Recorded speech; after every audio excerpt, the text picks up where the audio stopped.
So hello SBWB gang, Ajay भैया here. भैया पहला चैप्टर, दूसरा चैप्टर, तीसरा चैप्टर, तीनों के तीनों चैप्टर्स के इंपॉर्टेंट क्वेश्चंस तो आपने हमको दे दिए। उसी प्रकार से भैया इफेक्ट्स ऑफ इलेक्ट्रिक करंट थोड़ा सा हार्ड जाता है। इलेक्ट्रिक मोटर, इलेक्ट्रिक जनरेटर का क्या करे। At the same way Fleming's left hand rule, right hand thumb rule. भैया कौन से क्वेश्चंस आपको लगते हैं कि इस साल के बोर्ड एग्जामिनेशन में आ सकते हैं। लाला व्हाई फियर व्हेन अजय भैया इज हियर। भैया ने बोला करने का तो करने का। तो students sit back and relax, text book लेके बैठना है और जो जो इंपॉर्टेंट क्वेश्चंस में टिक करके दे रहा हूं वो इंपॉर्टेंट क्वेश्चन सबसे पहले करना है। मोस्ट ऑफ द क्वेश्चंस आपके पर्टिकुलर एग्जामिनेशन में दिखेंगे, मतलब दिखेंगे, ये डंके की चोट पे कह रहा हूं। सबसे पहली चीज, इस वीडियो को तभी आपको देखना है जब आपके कंसेप्ट जो भी होंगे वो क्लियर हो चुके होंगे, तभी जाके आप इंपॉर्टेंट क्वेश्चंस पे डायरेक्टली शिफ्ट होना।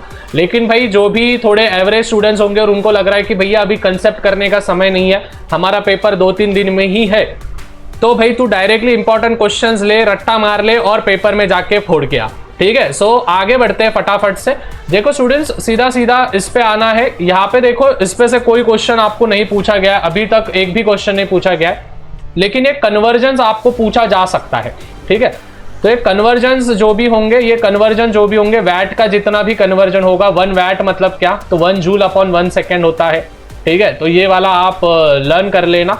ठीक है, फिर उसके बाद जैसे ही नीचे आओगे, यहाँ पे स्टूडेंट्स आपको देखो एक बार है ना, हमेशा क्वेश्चन आता है कि भाई किसका सबसे ज्यादा क्या होता है, विच इज मेल्टिंग पॉइंट होता है। ठीक है, तो यहाँ पे देखो, यहाँ पे आपको दिया है for example a coil made up of nichrome से लेके तो अपना इस इधर तक, तो ये वाला आपको थोड़ा सा पढ़ के रखना है, लर्न करके रखना है। जैसे मैंने बोला स्टूडेंट्स, यहाँ पे आपको कन्वर्जेंस भी आएंगे, तो ये कन्वर्जेंस भी आपको करके रखने हैं। ठीक है, ये बल्ब का डायग्राम करके रखना। मेरे को लग रहा है कि इस बार बल्ब का डायग्राम पूछा जा सकता है, तो लेबलिंग आपको करने के लिए पूछा जाएगा बल्ब का डायग्राम। उसके बाद स्टूडेंट्स इसी पेज पे है विच इज शॉर्ट सर्किट, तो आपको short notes on short circuit ये बहुत बार पूछा जाता है। आपके यूनिट में भी पूछा जाएगा, आपके टर्म में भी पूछा जाएगा और बोर्ड एग्जामिनेशन में भी पूछने के चांसेस होते हैं। तो स्टूडेंट्स आपको क्या करना है, शॉर्ट सर्किट का जो भी शॉर्ट नोट्स है, मतलब कि 4 से 5 पॉइंट, या फिर 3 मार्क को तो नहीं पूछा जाएगा बट 2 मार्क को तो भी पूछा जाएगा। तो आपको क्या करना है, 2 मार्क को पूछा गया तो 4 पॉइंट्स, 3 मार्क को पूछा गया तो 6 पॉइंट्स, तो ये वाले आपको करके रखने हैं। अभी आप बोलोगे भैया कहाँ से करना है। ठीक है, देखो ये जो टेक्स्ट बुक है, तो टेक्स्ट बुक के द होम से लेके, ठीक है, द होम से लेके तो यहां तक, या फिर यहां तक आप लिख सकते हो। तो इतना भी आपने लिख दिया तो हो गया, कुछ नहीं। इसमें बस बताया वाला है कि होम इलेक्ट्रिकल कनेक्शंस में 3 टाइप के वायर्स होते हैं, लाइव, न्यूट्रल और अर्थ। और अगर उसमें से लाइव और न्यूट्रल के बीच में जो भी पोटेंशियल डिफरेंस होता है, मतलब पॉजिटिव चार्ज और नेगेटिव चार्ज, उनके बीच में जो भी डिफरेंस होता है वो 220 वोल्ट का होता है। और जो अर्थ वायर होती है वो ग्राउंड में कनेक्टेड होती है। तो अगर बाय चांस जो लाइव वायर होगी और न्यूट्रल वायर होगी ये मेल्ट हो गई बिकॉज ऑफ हीट के वजह से, तो वो एक दूसरे के साथ मिक्स हो जाएगी और आग लग जाएगी। और वहां पे अगर वुड होगा, क्लॉथ होगा, प्लास्टिक के कोई भी यूटेंसिल्स होंगे, सब्सटेंसेस होंगे, तो उसमें क्या होगा, उन आग को वो पकड़ लेगा। तो बस इतना ही बोला है, तो ये आप करके रख सकते हो। फिर इसके बाद ओवरलोडिंग पे भी क्वेश्चन आता है, तो ओवरलोडिंग करके रखना भाई। हैंड्स डाउन, इस पे ना बहुत बार क्वेश्चन पूछा जाता है, डू यू नो। ठीक है, PYQs में देख लेना आप।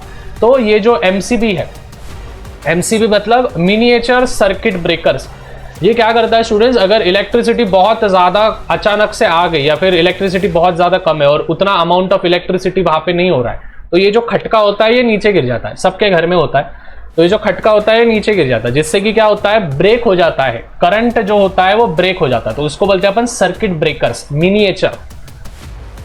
जैसे आप नीचे आओगे, ये वाले करने की आवश्यकता नहीं है। ठीक है, ये वाले भी करने की आवश्यकता नहीं है। सीधा राइट हैंड थंब रूल। ठीक है, सीधा राइट हैंड थंब रूल। तो राइट हैंड थंब रूल में जो ऊपर का जो डायरेक्शन है, that is the direction of the current. ये जो कर्ल्ड फिंगर्स है, ये है मैग्नेटिक फील्ड। तो बस आपको उतना बताना है। जैसे आप नीचे आओगे, इस पे भी कुछ लेना देना नहीं है। हाँ, सोलेनॉइड पे क्वेश्चन आ सकता है, तो सोलेनॉइड का जो भी चीज है ये वाला आपको करके रखना है, सोलेनॉइड। ठीक है, सोलेनॉइड का टिक करके रखना। जैसे आप नीचे जाओगे, फ्लेमिंग्स लेफ्ट हैंड रूल, तो फ्लेमिंग्स लेफ्ट हैंड रूल करके रखना है। और इलेक्ट्रिक मोटर, देखो स्टूडेंट्स, इलेक्ट्रिक मोटर को मैंने बहुत छोटे इसमें इलॉबरेट करके दिया है, तो उसकी लिंक मैं डिस्क्रिप्शन में दे दूंगा। तो इलेक्ट्रिक मोटर और इलेक्ट्रिक जनरेटर का टेंशन लो मत, सीधे सीधे सीधे आपको नीचे आना है। यहाँ पे फैराडेज लॉ ऑफ इंडक्शन, देखो मैंने ना 2 साल पहले बोला था कि फैराडेज लॉ ऑफ इंडक्शन पे क्वेश्चन आएगा, तो इस पे 2 मार्क का क्वेश्चन फंसा था। तो इस साल भी चांसेस है कि फैराडेज लॉ ऑफ इंडक्शन पे क्वेश्चन आएगा, तो करके रखना है Faraday's law of induction. Fleming's right hand rule भी आपको करके रखना है। जैसे आप नीचे जाओगे स्टूडेंट्स, यहाँ पे देखो एक क्वेश्चन पूछा जाता है, ठीक है, यहाँ पे देखो इस पे क्वेश्चन पूछा जाता है इन इंडिया में, तो यहाँ से यहाँ तक AC तक आप पूरा की पूरा करके रखना। और ये वाला जो चार्ट है ना स्टूडेंट्स, ये वाला चार्ट देखो, ये वाली जो लाइन है, ठीक है, ये वाली जो लाइन है, ओके, ये वाली जो लाइन है ये अपनी डायरेक्ट करंट है DC, और ऊपर नीचे जो हो रहा है वो अल्टरनेटिंग करंट है। जो डायरेक्ट करंट मतलब स्ट्रेट जाता है, और अल्टरनेटिंग करंट मतलब पॉजिटिव नेगेटिव में जाता है, ठीक है। तो देखो स्टेबल है DC, लेकिन फिर इंक्रीज होता है, फिर बाद में रिड्यूस होता है, ठीक है। तो इस प्रकार से आप कर सकते हो। और फिर उसके बाद आएगा हमारा जनरेटर। अभी स्टूडेंट्स इसमें से क्वेश्चंस कौन से पूछे जा सकते हैं, देखो स्टूडेंट जैसे मैंने बोला, ये वाला जो फिगर है, ठीक है, अपना क्या बोलते हैं रेजिस्टर्स है, MCB है ना, ये वाले है इलेक्ट्रिक मोटर इलेक्ट्रिक जनरेटर पे क्वेश्चन है। फिर इसके बाद name and explain the diagram. तो इस चैप्टर के मोस्टली डायग्रामेटिकल क्वेश्चन ज्यादा आते हैं। अभी आप बोलोगे भैया गिव रीजन आता है क्या? 100% इसमें से एक गिव रीजन फंसता है most of the times. Tungsten, ठीक है, टंगस्टन वाले पे बहुत बार क्वेश्चन पूछा गया है स्टूडेंट्स। टंगस्टन वाला करके रखना और एल्यूमिनियम वाला करके रखना, ये दोनों बहुत बार पूछे जाते हैं आपके यूनिट्स में, आपके टर्म्स में बहुत बार पूछे जाएंगे। भैया न्यूमेरिकल कौन सा पूछा जाएगा? न्यूमेरिकल फर्स्ट वाला पूछा जाएगा और आपका C वाला पूछा जाएगा मोस्टली, ठीक है। ये C वाला जो है ना, ये बहुत बार पूछा गया है कि भाई एनर्जी टीवी सेट में ज्यादा लगेगा या हीटर में ज्यादा लगेगा, तो आपको इसके कन्वर्जन्स करके निकालने। आई होप स्टूडेंट्स आप सभी को सभी चीजें समझ में आ गई है। ज्यादा से ज्यादा वीडियो को शेयर करना है। और देखो यहाँ पे और एक चीज है, AC और DC जनरेटर के बीच में का डिफरेंसेस, ठीक है। तो एक शॉर्ट में मैंने तुमको समझा भी दिया है चैप्टर मोटा मोटा, और एट द सेम वे आपको कुछ इंपॉर्टेंट क्वेश्चंस भी दिए हैं। इस चैप्टर की प्रिपरेशन आप करोगे तो पहले कंसेप्ट समझ लेना।